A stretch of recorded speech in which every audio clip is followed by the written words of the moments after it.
Good morning students. आज का topic है pricing.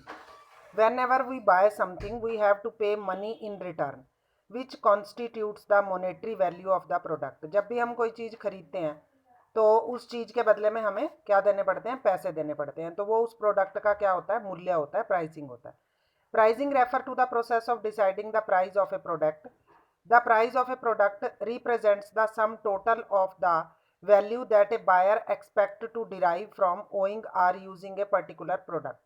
Likewise, the services are also chargeable. For example, we have to pay transportation charges, tuition fees, consultation charges to a lawyer, insurance premium, electricity bill, etc. Price is considered to be the regulator of demand. तो इसमें क्या बताया गया है कि जो किसी भी चीज़ का प्राइस होता है वो उसकी टोटल वैल्यू पर डिपेंड करता है कि उसको बनाने में कितना अमाउंट हमारा खर्च हुआ है। जैसे हम उस सामान को के लिए ट्रांसपोर्टेशन चार्जेस या जैसे कोई ट्यूशन फीस, कंसल्टेशन चार्जेस वगैरह हम देते हैं, अगर हम किसी लॉयर की सर्विसेज लेते हैं या कोई इंश्योरेंस प्रीमियम करवाते हैं, बिल भरते हैं, तो ये सब उसके मूल्य पर निर्भर करता है कि कितना जो है वो हमने प्राइस डिसाइड करना है। Therefore, it is preserved as a competitive weapon in the hand of the marketer, especially under the condition of perfect competition. It is important to acknowledge that price is an important element of marketing mix as it has a direct bearing on the revenue and profit of the business firm. तो हम ये मानते हैं कि competition के दौर में जो प्राइस है वो मार्केटर का सबसे बड़ा हथियार होता है। अगर उसने अपनी वस्तु की जो सप्लाई है वो बढ़ानी, मतलब अपनी डिमांड बढ़ानी है, तो वो वस्तु का प्राइस कम करता है। इसी तरह से डिमांड कम करनी है तो प्राइस जो है वो ज़्यादा करता है। और कंपटीशन के अनुसार वस्तु का प्राइस जो है वो डिपेंड करता है कि बाकी जो कंपिटिटिव प्रोडक्ट हैं उनका प्राइस कितना है, तो उसके आधार पर ही वो प्राइस को, अपने प्रोडक्ट के प्राइस को रखता है। Factor affecting price determination. कौन कौन से ऐसे तत्व हैं जो किसी भी वस्तु के मूल्य को प्रभावित करते हैं? The first consideration in fixing of the price of product is the cost of production. सबसे पहले तो आएगा इसमें प्रोडक्ट की कॉस्ट, के वस्तु जो भी हमने सामान तैयार किया है उसकी कॉस्ट कितनी है। Distribution and selling the product. The cost set the lower limit or the floor price at which the product may be sold. Ideally, the price of a product should cover its cost and include a reasonable margin of profit over the above it. तो सबसे पहले हम cost देखेंगे, cost कितनी है, और फिर जो जितना हमारा रीजनेबल प्रॉफिट होगा वो उसमें ऐड करके देखेंगे कि फ्लोर प्राइस कितना होगा। इससे ज़्यादा तो बेचना जो है वो घाटे का सौदा है। Bearing a few expectation condition like at the time of launching a new product or while venturing into a new market, all business firms mark every effort to cover all their cost at least in the long run in order to ensure their survival, else they may go into losses. और दूसरा इसमें क्या है कि हमने ये देखना है कि कोई भी प्रोडक्ट का हम प्राइस इस प्रकार से रखेंगे ताकि हमारा जो बिजनेस है वो लंबे समय तक चले। ऐसा ना हो कि हमें लॉसेज ही होते रहें और अंत में हमें अपना व्यापार बंद करना पड़े। There are broadly 3 type of cost, that is fixed cost, variable cost, semi variable cost. तो जब भी हम किसी चीज़ का प्राइस डिसाइड करते हैं तो हमने उसमें कॉस्ट कौन कौन सी इंक्लूड करनी होती है? एक फिक्स्ड कॉस्ट, दूसरी वेरिएबल और तीसरी सेमी वेरिएबल। फिक्स्ड कॉस्ट कौन सी होती है? उसमें क्या होता है कि वो हमारा फिक्स खर्चा है ही है, चाहे हम प्रोडक्शन जीरो ही अगर हमारी हो, जैसे अगर हम कोई बिल्डिंग ले रखी है उसका किराया है, इंश्योरेंस है, कोई इलेक्ट्रिसिटी का बिल है, या सैलरी वेजेस हैं रेगुलर एम्प्लॉयज़ की। और जो वेरिएबल कॉस्ट होती है वो किस पर डिपेंड करती है? प्रोडक्शन पर डिपेंड करती है। अगर हमारी प्रोडक्शन ज़्यादा है तो वेरिएबल कॉस्ट भी ज़्यादा होगी, और अगर हमारी प्रोडक्शन कम है तो वेरिएबल कॉस्ट भी हमारी कम होगी। सेमी वेरिएबल कॉस्ट कौन सी होती हैं? Are those cost which vary with the level of activity but not in direct proportion with it. For example, a salesman of a company dealing in pet food is paid a fixed salary of rupees 20,000 per month and furthermost rupees 20 per extra unit of the product sold beyond the target sale. Suppose a salesman around has sold 50 unit extra during a month. His salary for the month will be calculated 20,000 plus 20 multiply 50, ये हो गया 21,000. तो semi variable cost क्या होती हैं, जैसे कुछ तो फिक्स्ड कॉस्ट होगी और कुछ उसमें वेरी करती हैं। जैसे इसमें एग्जांपल दे रखा है कि एक सेल्समैन को 20,000 पर मंथ सैलरी मिलती है, पर उसको 20 रुपीज़ पर एक्स्ट्रा यूनिट भी मिलेगी अगर वो टारगेट से ज़्यादा सेल करेगा। तो इसी हिसाब से उसकी सैलरी बन गई 21,000। तो कभी उसकी 20,000 भी बन सकती है, कभी इससे ज़्यादा भी बन सकती है। नेक्स्ट है the utility of demand. On contrary to the product cost, which set the lower limit of the price, the utility offered by a product and the intensity of its demand set the upper limit of the price which a buyer would be willing to pay.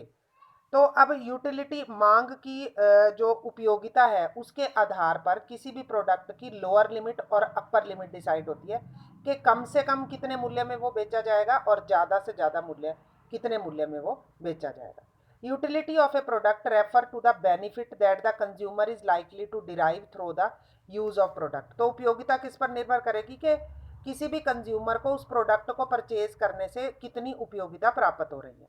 The buyer will generally be inclined to pay the price of a product which is at least equivalent to the utility derived of the product. तो कोई भी जो buyer होता है, कोई भी जो वस्तु को खरीदने वाला व्यक्ति होता है, वो ये देखता है कि जितना वो पैसा उसके ऊपर खर्च कर रहा है क्या उससे उसको उतनी उपयोगिता मिल रही है। Likewise, the seller would be meaning to offer a product at a price which at least cover the cost. तो इस प्रकार से जो सेलर है वो भी इस हिसाब से वस्तु का प्रोडक्ट का प्राइस रखता है कि उसमें उसकी सारी कॉस्ट कवर हो जाए। Therefore, the price of the product should be so determined that it meets the interest of both the buyer and the seller. According to the law of demand, a consumer is likely to buy more unit of product at a low price or vice versa. Therefore, the price of a product is also affected by the elasticity of demand for the product. तो economics में आपने ये पढ़ा ही है कि elasticity of demand के आधार पर ही price जो है वो रखा जाता है, और डिमांड भी किसके अनुसार होती है, प्राइस के अनुसार। कि अगर प्राइस जो है कम है तो डिमांड ज़्यादा होती है और अगर प्राइस ज़्यादा है तो डिमांड कम होती है। If the demand for a product is elastic, elasticity पर कैसे होएगी कि अगर तो किसी प्रोडक्ट की डिमांड लोचदार है then even a small change in the price may result in significant change in term of quantity demanded. In such a situation, the marketer does not have much of freedom in deciding the price of product. तो जैसे perfect competition में आपने देखा है कि उसमें demand जो है वो बहुत इलास्टिक होती है, अगर जरा सा भी चेंज हो जाता है तो डिमांड जो है वो बिल्कुल ही खत्म हो जाती है, या अगर हम प्राइस कम करते हैं तो डिमांड काफ़ी बढ़ जाती है। इसी तरह से if the demand of a product is in elastic, the demand for a product is not affected greatly by the change in its price. तो अगर किसी वस्तु की मांग जो है वो बेलोचदार है तो उसमें अगर प्राइस में थोड़ा बहुत चेंज होता है तो डिमांड पर कोई इफेक्ट नहीं पड़ता। Consequently, the total revenue of the firm increase with the increase in the price or vice versa. In such a situation, in the market has greater freedom in setting the price at the upper limit. तो ऐसी स्थिति जहां पर inelastic demand होती है वहां पर marketer को इस बात की इजाजत होती है कि वो वस्तु के प्राइस को अपने अनुसार कम या ज़्यादा कर सकता है। नेक्स्ट है extent of competition in the market. The price of a product is also influenced to a great extent by the nature and degree of competition that a firm face in the market. While analyzing the degree of competition, it is essential that the quality and the relative feature of the competitive product are taken into consideration. अब जो प्रतियोगिता की स्थिति है उसमें price बाकी product के जो मार्केट में प्रोडक्ट हैं उनके आधार पर हमें रखना पड़ता है, और साथ में हमें ये देखना पड़ता है कि जो वो प्रोडक्ट है उसका उसकी क्या क्वालिटीज़ हैं, क्या क्या उसमें गुण हैं, फीचर्स क्या क्या हैं और हमारे प्रोडक्ट में क्या क्या फीचर्स हैं।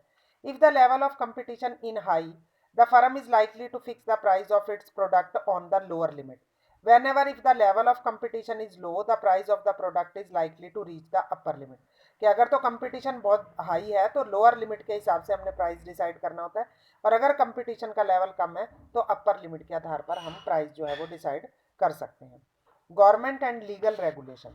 In order to safeguard the interest of the consumer against unfair trade practices in the area of pricing, the government may intervene the regulate the price of product. अब सरकार भी कई बार प्राइस में interference करती है, तो सरकार के अनुसार वस्तु का प्राइस डिसाइड करना पड़ता है, जो सरकार की टर्म कंडीशन होती हैं उससे ज़्यादा प्राइस जो है वो डिसाइड नहीं कर सकते।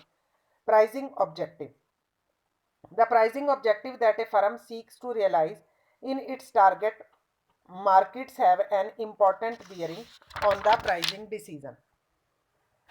In case a firm decide to maximum profit in the short run, it is likely to set the price at the upper limit. अब इसमें क्या है कि प्राइसिंग कंडीशन ऑब्जेक्टिव्स में क्या बताया गया कि अगर यह कंपनी ये चाहती है कि वो थोड़े समय में ज़्यादा से ज़्यादा लाभ कमाना चाहती है तो वस्तु का मूल्य उसे ज़्यादा रखना पड़ेगा. On contrary, if a firm decide to maximize profit in the long run, it is likely to fix the price on the lower limit, as it would enable the firm to maximize sale and capture a large market share. और अगर company ये चाहती है कि वो मतलब लंबे समय में ज़्यादा से ज़्यादा लाभ कमाना चाहती है तो कंपनी को वस्तु का मूल्य कम रखना पड़ेगा, तो धीरे धीरे वो मार्केट के शेयर को कैप्चर कर लेगी. Obtaining market share, beside the objective of profit maximization, other aspects of pricing objective of a firm may include. और कौन कौन से मतलब लाभ को बढ़ाने के लिए प्रोस्पेक्ट हो सकते हैं. पहला है obtaining market share leadership. In case a firm is desirous to obtain a large market share, it is likely to keep the price of the product at lower level. अगर कंपनी ये चाहती है कि उसका जो मार्केट का share है मतलब बाजार में उसका हिस्सा ज़्यादा हो तो वस्तु का मूल्य कम रखना पड़ेगा. आगे है surviving in A competitive market. और अगर कंपनी ये चाहती है कि वो अपने आप को सर्वाइव करे प्रतियोगिता की स्थिति में तो भी उसे प्राइस मतलब और ऑफर्स वगैरह देने पड़ेंगे, जैसे रिबेट दे सकते हैं, कोई गिफ्ट दे सकते हैं, तो इन चीज़ों की उसे उपलब्धता ज़्यादा करवानी पड़ेगी. अटेनिंग प्रोडक्ट क्वालिटी लीडरशिप, और साथ ही साथ अगर मार्केट में हिस्सा ज़्यादा बढ़ाना है तो क्वालिटी और फीचर्स पर भी ध्यान रखना पड़ेगा. लास्ट है इसमें marketing method use. The pricing decision is also affected by other important elements of marketing such as the type of distribution system adopted, the quality of salesman employed, promotional effort, credit facility, extent of advertising, free home delivery, adi. If a firm enjoy uniqueness of any of the element mentioned above, it will have a competitive edge in fixing high price of its product. अब इसमें marketing method use में क्या बताया गया कि अगर company बहुत ज़्यादा सुविधाएं दे रही है अपने प्रोडक्ट के साथ, ऐड बहुत कर रही है, फ्री होम डिलीवरी दे रही है, प्रोडक्ट जो है वो बाकी कंपटीशन में जो प्रोडक्ट है उनसे काफ़ी अलग है और प्रोडक्ट की क्वालिटी अच्छी है, पैकेजिंग अच्छी है, तो कंपनी क्या है ज़्यादा से ज़्यादा प्राइस रख सकती है, लोग उसको तब भी अट्रैक्ट होंगे और उस वस्तु को खरीदने के लिए प्रेरित होंगे. तो आज के लिए हम इतना ही करेंगे, इसके आप नोट्स तैयार करेंगे. Thank you.